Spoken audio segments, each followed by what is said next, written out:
Welcome to your worst nightmare.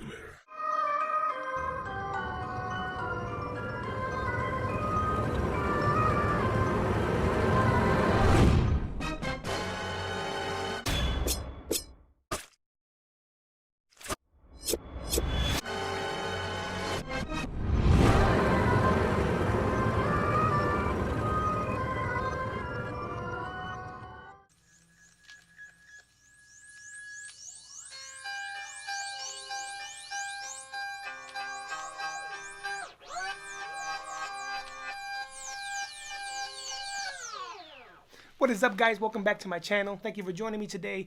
Today, in keeping with the Akai Beginner series that I already technically started a few videos ago, you guys saw the promo video. We're going to explore today the turntable. People have an idea that they have to have a specific type of turntable, and I wanted to share with you what I have and why I paired it up with this mixer. So let's just get right to it.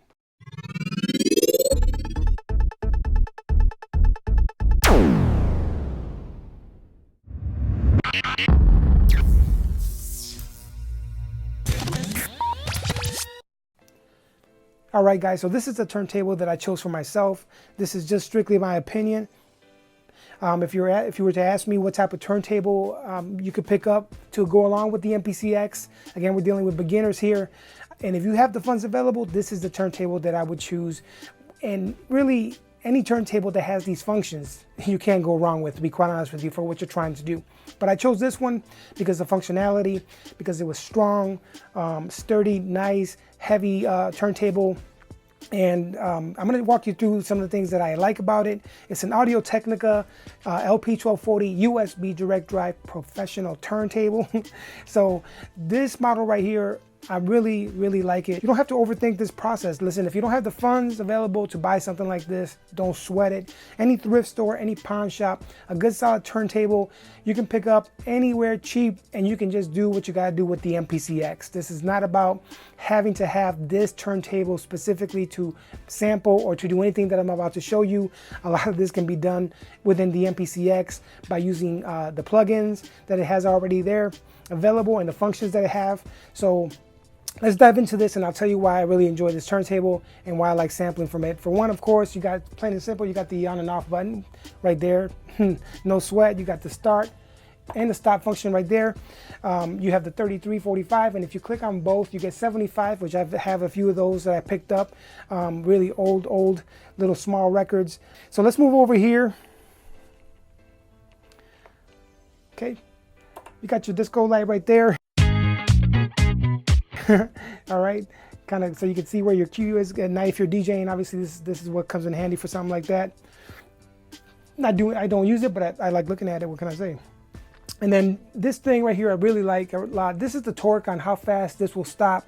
Once you hit stop, if you notice, it's automatic. It's nice for little sound, those sound effects that you get, that, you know what I'm talking about. When you stop it real fast, you know, you do that, it picks up really quick from the song. It picks up really fast. I like that a whole lot. If you take this all the way to the other end, you'll notice how it slowly just comes right in, just like that. It slowly picks up the pace like that. Again, if you wanted to go for a cool effect, I've used that just experimenting with what I'm trying to sample.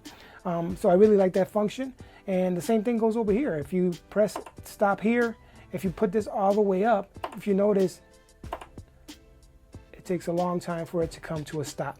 If you put it back down here, it comes to a stop really quick. So great function. I really enjoy that. Another great thing that I love using is reverse. So as you can see right now, it's moving forward. You hit that button, that reverse button, and it starts to move backwards. Again, another way to just listen to a sample that you're trying to make into something different. And I really love that function. Now, obviously, you could take your finger and you could spin it around. You could sample it into the MPCX, and you can also hit the reverse, because there's a reverse function in the MPCX. No sweat. But what I'm talking about is just me sitting here sampling. I'm listening to records. I'm trying to get ideas, and I love the function of it. I can't tell you enough, guys. I'm not trying to say that you need this turntable. I'm just saying that if you have the funds available, if you can get some of these functions, the reverse, the quick stop, all these little things that I've been showing you, I think you can't go wrong. You really enjoy it.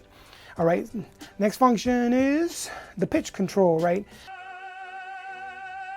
I love this part of it because in the pitch control area, if you go all the way up to slow it down, or if you go all the way up high, right, and you're listening to the record because you're trying to figure out, should I sample this fast? Should I sample this slow? Can I make the sound, if this goes a little faster, will it have a little, more bounce to it? This is great, of course, for that. And then what I like about this, if you hit quartz, it'll go right back to where it was playing at normal speed, and you can do a side comparison of how it sounds fast versus how it sounds slow, and so forth. And that's another nice little function right there. Along with that, you also can pitch it down another 10% or up another 20%. Again, it's great when you're sitting there trying to think about what you're sampling, how you want it to sound, and then you can play with these little functions to, is it fast better, is slow better?